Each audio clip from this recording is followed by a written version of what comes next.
Here are 7 fatal home buying mistakes that you could be making that you're completely unaware of. So make sure you stay to the very end of the video. I'm going to give you these 7 tips that you need to stay away from so you don't get taken advantage of and you don't make a mistake that could cost you thousands of dollars in your home buying journey. If this is the first time you're checking out my channel, my name is Seanu Uyehara. I'm an area manager with Geneva Financial, and I created this channel to help you understand the ins and outs of buying, refinancing, and simply just owning a home, what it all means and mistakes that you can avoid. A lot of the tips that I share come from the 15 years that I've been in the industry and the success that I have with my clients, so that way, again, you can be successful. So if you ever have any questions, you can hit the description below. There's links to more information. You can even schedule a call with me and we can dive deep into any of your purchase, refinance, or your home ownership questions. Now into the video. Mistake number 1 is not getting pre-approved. This is something that happens time and time again. Home buyers, you get so excited about the buying process, which is super cool to see. However, you want to rush out to go find a house first and then try to figure out your financing. Now, that's just a complete, utter waste of time, not only for yourself, but for the real estate agent that you're working with. And if they're a good realtor, they're not going to take you out if you don't have a pre-approval letter, unless you're paying cash for the house and you have proof of funds to show that you have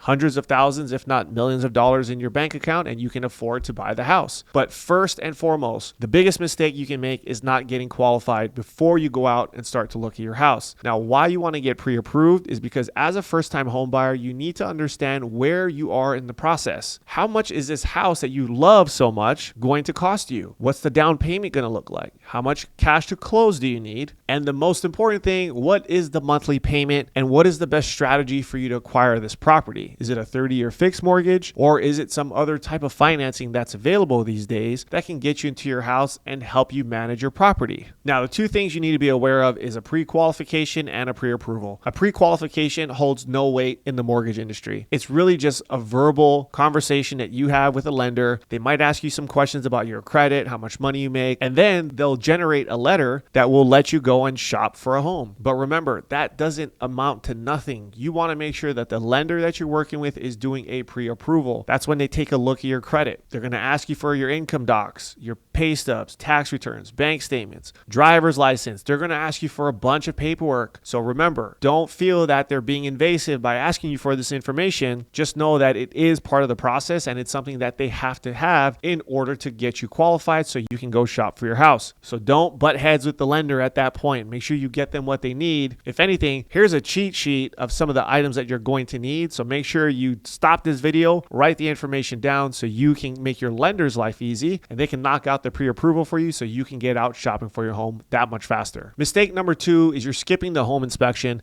This is something, unfortunately, that I did when I bought my first house because the broker I was working with told me, he's like, man, the house looks good. I don't think there's going to be any issues. I bought the house, didn't do a home inspection. Luckily, there weren't no issues. However, once I moved into the property, I would say that there probably was a leak at some point. So I probably should have got a mold test done. However, I've been in the house now over 10 years and I'm totally fine. So I think I probably dodged a bullet there. But do not skip the home inspection. This takes place after your offer gets accepted. And typically you're doing this within your due diligence period. Here in Las Vegas, that due diligence period probably runs you about 10 days, sometimes a few days shorter or sometimes a few days longer, depending on what you negotiate with the seller. Now, why the home inspection is so important is because you have a third-party company that's going to come out to the house and they're going to look at every nook and cranny. They're going to look at the roof down to the foundation. They're going to look at everything possible. If there's a pool, they can inspect that. Sometimes they even have infrared technology that can see through the walls to see if there's any sort of leaks or moisture or anything else that could potentially be a problem. Now, here's the thing. Once you get a home inspection report, that thing's like 100 pages long. Do not freak out and think that you're buying something that's going to fall apart. Now, in some cases, maybe the house could potentially fall apart and maybe the seller just never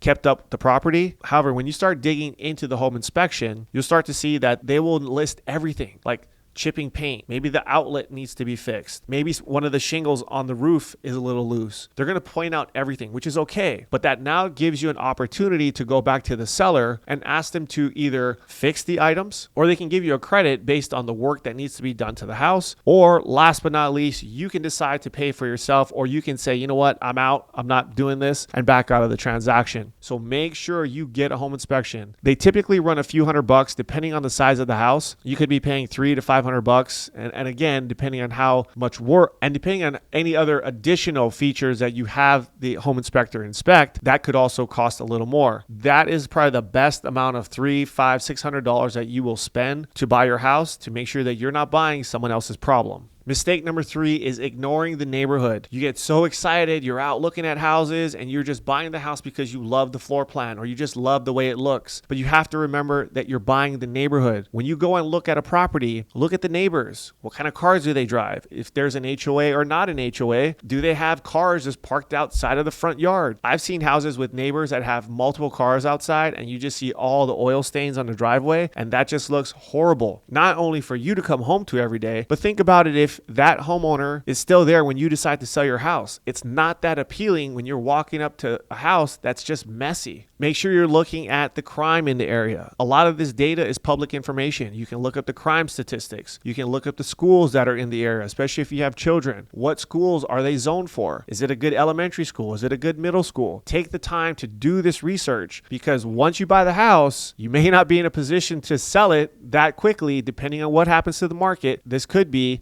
a very detrimental mistake if you overlook some of these items because you're letting your emotions get in the way of your logic. Mistake number 4, falling in love with the house without looking at any comparables. So what a comparable is a real estate agent will look at the last about 6 months to 9 months worth of homes that are sold, typically within a half a mile to a 1 mile radius of the subject property. What they're looking for is similar properties. What did they sell for? Did the seller offer any credits? What did that transaction look like? Was it financed? Did the buyer pay cash? They're looking at these details because it's going to help them determine what you should offer on the property. Again, depending on the market that you're in, this may or may not be an opportunity for you to do this research. And why I say that is because when you think about what happened during COVID, the market was so hot. You did not have time to do your due diligence. In fact, your due diligence was probably you driving by the neighborhood and that was it. You had to make a decision on that house. That's why a lot of people had regrets of the houses that they purchased during that time frame. So now we're in a different market. You have the ability to look and do this type of research. So make sure that you're looking at what other homes are selling for. That way you're not overpaying for a property. In fact, if some of you think that the market's going to pull back maybe another 5 or 10%, factor that into your offer when you're making it up front. So that way you know that you did not overpay for a property. There's a lot of ways and a lot of strategies that your real estate agent can help you structure your offer and help alleviate some of the stress or the anxiety that you're thinking about that's making the process a little more complicated than what it needs to be. Mistake number 5, you're overlooking additional costs. This can be something in the form of appliances in the home, maybe even landscape in the backyard. A lot of times when you're buying a new build, you have to put some sort of landscaping into your property within a certain amount of time. So make sure you understand this and your real estate agent is pointing this out to you, because I've saw a lot of people over the years that they love this new home that they move into, but yet you know what? They spend all their money on the furniture and now they have no money left to put anything into the backyard and they're left with just rocks and dirt back there and it looks terrible. You want to make sure that you're accounting for all of these other future projects or renovations that you're wanting to do. Another tip you want to make sure that you're aware of is if you're buying a home that has an HOA or a homeowners association. A lot of you might be relocating from other parts of the country. Make sure you get familiar with the community that you're buying in, because these HOA fees could be $50 a month. They could be $1,000 every 6 months. It just depends on what the amenities are. So make sure that you understand what those costs are, because once you buy the house, you can't turn back. And these are expenses that I've heard clients call and say, well, we didn't know that this was part of the deal, or we didn't know we had to pay this. Our realtor didn't say this to us. Ask questions. And I know some of these things should be on the realtor to educate you. You have to make sure you're working with someone who's very knowledgeable about the market and sometimes even knowledgeable about the community that you're buying in, because there may be some additional costs that get incurred that you are just completely in the dark on. And one more thing on these types of costs. When you're buying a new build, you have to understand that when you close on that house, your property taxes are not based on the value of the home. And I will repeat that again. Your property taxes are not based on the value of your property. So what happens is your property tax bill is going to skyrocket once the county reassesses your property. This has become a huge problem for so many clients because they love going to a new build and the builders do such an amazing job of enticing you with all their incentives. And of course, who doesn't want to buy a new build? But when that tax bill comes around, I've had clients call me, even though they didn't use us for financing, because they went with the builder's lender to say, well, why did my payment go up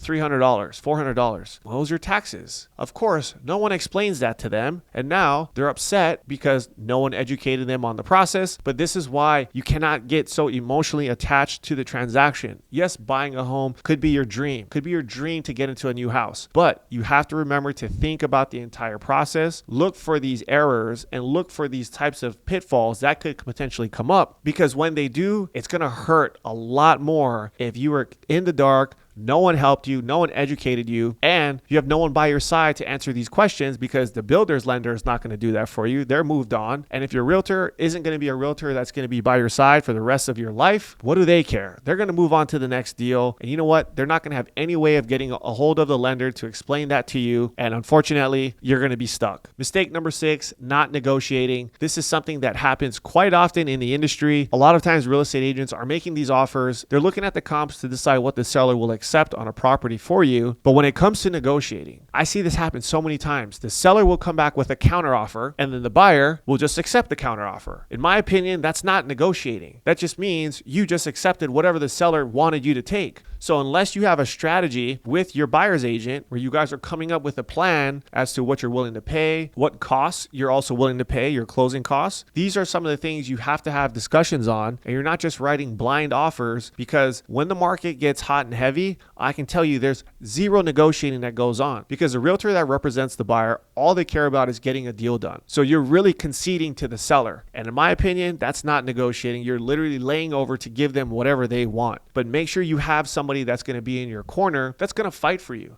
Right? Every dollar counts being a home buyer, whether it's closing costs, whether you're getting money to buy your interest rate down, or if you can knock off maybe a few $1,000s because of some repairs that need to be done. All of these things will add up, and you want to make sure you have somebody in your corner that's fighting for you on your deal. And mistake number 7, going at this entire process by yourself. I've seen this happen time and time again, and I've seen people get bit in the butt over and over and over again. This happens so much where you think that, hey, if I go directly to the seller and I deal with the seller, I'll get a better deal on the house. Not always the case, because you have to remember this process, when you typically have a buyer's agent that's representing you, they should be fighting for you on your behalf. However, when you are dealing with, let's say, a realtor who's also representing the seller, they can't be impartial to both parties. So that makes it really difficult to say that going directly to the seller or dealing with the seller's agent is going to be a better deal for you. You want to make sure you have someone in your corner that can represent you and it's going to have your best interests in mind. Now, in some cases, maybe you've bought a ton of properties in your life and you know what you're doing. Kudos to you. You can deal directly with the seller. But for the most part, you want someone that's going to represent you in this transaction to make sure that you are doing everything you're supposed to be doing, from the financing portion up front to making sure that you go through the inspection. Everything in the home inspection looks great, and there's not anything that the seller is trying to pull off at the end.